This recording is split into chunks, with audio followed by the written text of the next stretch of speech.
I've always wanted to tell you this, but I don't want you coming into the house looking so dirty, Patricia said as soon as we were alone, glaring at me. I couldn't find the right words to speak, out of fear, with my husband and father-in-law gone. Well, just so you know, I won't let a dirty daughter-in-law use her bath. If you don't like it, wash in the kitchen, she said with a devilish grin, gauging my reaction. Of course I didn't have the courage to talk back. I headed to the kitchen as told and rinsed my body with cold water, feeling utterly miserable. Why is this happening to me? If I had known, I wouldn't have come to visit. A single tear rolled down my cheek, and at that moment, I snapped back to reality with a sudden noise. My name is Grace, and I'm 27 years old. I work as a sales clerk at a department store cosmetic counter. I met my husband Thomas 2 years ago. A close friend invited me to my first mixer where Thomas and I hit it off talking about our shared hobby of traveling, and we exchanged contact information. Soon after, he asked me out for a meal, and as we spent time together, I became increasingly attracted to him. After dating for about 1.5 years, we got married last month. When we visited his family home to introduce ourselves as a couple, I felt truly blessed. My in-laws were a kind and generous couple, like someone out of a Norman Rockwell painting. I couldn't be happier that they would become my family. My mother-in-law, Patricia, in particular, seemed to take a special interest in me. When we visited the day before our wedding registration, she greeted me with a warm smile, saying, "Grace, thank you so much for marrying our Thomas. I'm the lucky one who gets to marry someone like him." Well, I'm honored you feel that way. If you ever have any problems with my son, don't hesitate to contact me. Thank you. I won't be shy about it. Then let's exchange contact information right away. I recently learned how to use this app. Thomas, overhearing our conversation, jokingly frowned, saying, "Hey now." I was sure I could get along well with this family. At least that's what I believed at that time. But I hadn't realized the real reason Patricia was being kind to me. The sense of unease began just the other day. Since I work at a department store, my days off are often weekdays rather than weekends. Although I can request weekends off, I work without submitting any requests. That day was a weekday, and my husband was at work, so I was at home alone drinking coffee. Then I received a message from Patricia asking, "Are you working today?" When I replied, "I'm off today," my phone rang almost immediately. Patricia? I was wondering why she suddenly called after we had just been messaging each other, but I didn't think too deeply about it and answered the phone. "Hello?" "Ah, hello, Grace?" Her voice somehow sounded colder than usual. While thinking it might be just my imagination, I asked, "How are you?" She then let out a big sigh. What were you doing just now?" "Huh?" "Well, I just finished having breakfast and was drinking coffee." "My, coffee, you say? Well, Thomas is working hard since morning. You're drinking coffee?" Yes. I always do this on my days off." "Don't talk back. Do you even realize you've married into the Taylor family?" I was too overwhelmed to find any words to respond to her. Not knowing how to react, I fell silent, and she pressed an unreasonable lecture on me. "From the beginning, your attitude has been wrong. When you first came to greet us, you brought those slightly high-end cupcakes, didn't you?" I'm sorry? I heard that your husband likes cupcakes. Did they not suit your taste? It's not about that. By giving us cupcakes, you're treating us like old people." No, I didn't mean to." You're really rude. Just so you know, I prefer cakes and chocolates. Can you not treat me like an old person? I'm sorry. Next time I'll make sure to bring something that you like. I could hear her muttering something barely audible on the other end of the phone. In the end, she left a message saying, "Don't slack off on housework," and hung up on me. As the sound of the disconnected tone echoed in my ears, I could do nothing but stand there dumbfounded. It was only natural, as I had just received such a sudden call. I never thought the true nature of my previously kind mother-in-law would be so terrifying. That night, when my husband came home, I immediately brought up the subject. "Thomas, I got a call from your mother today." As I said that, his face lit up and he opened his mouth, looking genuinely happy. "Oh, I got a message from Mom, too. She said she had a great time chatting with you and that it was a really enjoyable time." Huh? A great time chatting? Mom's always been shy around people and doesn't seem to have many friends in the neighborhood. So she said she was happy to be able to talk to you like this, and it made her feel like she had a daughter, and she was so happy. She said that? That was a casual chat today? That's definitely not the case. But there's too much discrepancy between his story and my actual experience. That was not a casual conversation. It was undoubtedly a sarcastic remark towards me. But he looked so happy, so what should I do? In the end, I decided to keep quiet. Maybe I should have told the truth right away. But he has great respect for his father, who supports the family, and his mother, who protects the household as a housewife. Even now, he's happily talking about his mother, and I couldn't bring myself to break the smile of the person I love. Since that day, Patricia's words and actions have escalated. She would tell my husband that she wanted to talk to me and would call me during my days off. Phone calls were still manageable, but recently, she started visiting unannounced. She would barge into her home and start inspecting the rooms. If she found even a speck of dust or a single hair, she would start yelling at me right away. "Look! There's hair on the floor again!" This is black hair, so I don't think it's... So what? Are you saying it's mine? No, I didn't mean that. You really never know when to shut up. I wonder what Thomas saw in a woman like you. She would sigh deeply and give me a cold look. No matter what I did, it seemed like she would get angry. I couldn't do anything when she was around.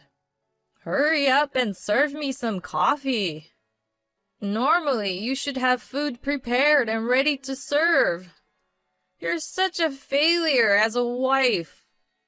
I was a fool to approve of this marriage. As she said these words so casually, I started to feel like there was something wrong with me. Was it some kind of brainwashing?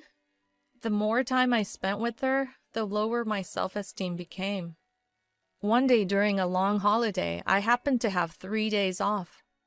My husband and I were discussing going somewhere when his phone rang.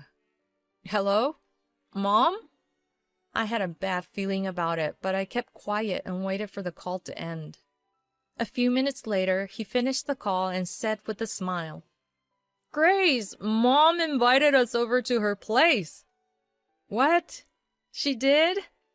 "Yeah, she said she wants to have dinner with us. She's gonna cook a lot of delicious food and she wants us to stay for a night." "I see, but What's wrong? Are you not feeling well? Should I tell Mom we can't make it?" His kindness felt more poignant than ever. If I refused now, my relationship with Patricia would only get worse. I forced myself to accept the invitation and we headed to my in-laws' home. When we arrived, Patricia greeted us with a beaming smile. "Welcome, Grace! Come on in!" "Thank you. Thank you for having us over." I've been looking forward to having you two here. My husband is out with his friends and will be back tomorrow. I see. She was as gentle as the first time we met. In front of my husband and father-in-law, she would never show her scary side. This was our first visit since getting married, but my husband was with me. If I could endure just one day, we could enjoy the rest of the holiday together. Or so I thought. But right after that, she said something shocking. By the way, Thomas, I just met Jaden. When I told him you were coming back, he said he wanted to have a drink with you. Really? Jaden? Seriously? Yeah, why don't you give him a call? It's been so long since we last met. I'll give him a call. Jaden was probably one of Thomas's friends. He smiled happily and started calling Jaden. Jaden? It's me. Right now? Really? Everyone's coming? Yeah, I'll be there. I'll get ready and head over. His eyes sparkled as he ended the call. He seemed to be in a rare good mood. As expected, he happily brought up the topic. Grace, I'm sorry, but my friends and I decided to have a drink together. Is that okay? Of course. You've been away for a while. There must be a lot to catch up on. I'm sorry for leaving you after you came with me. But opportunities like this are rare, and it's been like 5 years since I saw Jaden. Well, I'm off. Okay. Have fun. He waved goodbye with a big smile and left. As soon as I heard the door close, the tense atmosphere set in. What should I do? I'm alone with Patricia. This wasn't supposed to happen. My heart pounded as I silently looked down. Then she spoke to me. Hey. Yes? I timidly replied, and she lazily opened her mouth. I've always wanted to tell you this, but I don't want you coming into the house looking so dirty, Patricia said as soon as we were alone, glaring at me. I couldn't find the right words to speak, out of fear, with my husband and father-in-law gone. Well... Just so you know, I won't let a dirty daughter-in-law use her bath. If you don't like it, wash in the kitchen, she said with a devilish grin, gauging my reaction. Of course I didn't have the courage to talk back. What do you mean, washed in the kitchen? Oh? Didn't you understand what I just said now? But using the kitchen is really... Shut up! Stop talking back and just wash the dirty body of yours. You better finish before I get out of the bath. Understood? She snorted and confidently headed to the bathroom. If I didn't do as she said, I'd be treated unfairly again. I followed her order and went to the kitchen, rinsing my body with cold water. The season was autumn. I continued to wipe my body with a wet towel in the chilly air. Desperately holding back my tears, my limit was gradually approaching. Why did this have to happen? I was filled with a sense of misery. At that moment, along with my sadness, anger welled up all at once. Why is this happening to me? If I had known, I wouldn't have come to visit. As a single tear ran down my cheek, I heard the door suddenly open and a voice say, "I'm home." It was not my husband who had just left, but my father-in-law, Sean, who had returned. Hearing his footsteps, I quickly put on my clothes. However, while putting on my sweater, he appeared in the kitchen. What? Grace? Why are you here? Sean? Weren't you coming back tomorrow? I finished early, so I took a taxi home. But your clothes... Sorry. I'll get dressed right away. No, it's my fault. I thought you were my wife. She's in the bath right now. I'm sorry you had to see me like this. I quickly got dressed, grabbed the wet towel I had been using to wipe my body, and headed for the living room. And then, seeing my situation, he asked me with a puzzled look as if he sensed something. "Grace, what did you use that towel for?" "I was wiping my body with it." "Oh," I said more than I should have and quickly covered my mouth with my hand. But he didn't miss that moment. With a serious expression, different from his usual gentle demeanor, he gazed at me. "Why were you washing your body in the kitchen? You could have just taken a bath, right?" "Well, that's because, Don't tell me. Did my wife say something to you?"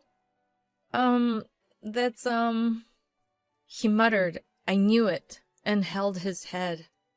Seeming to have an idea of what had happened, he began to speak apologetically. "Actually, I once accidentally overheard a phone call of my wife's. I didn't know who she was talking to, but she was ranting about not slacking off on housework." "That call?" "She must have been talking to you. I thought she was just warning Thomas." "That's what anyone would normally think." I felt something was off because her tone was different than usual. But when I asked her about it, she dodged the question. I never imagined this was happening. I'm truly sorry." He said his apologies and looked down. Then Patricia, who had just gotten out of the bath, came asking, "What are you doing?" "Honey? What happened? Did Grace do something to you?"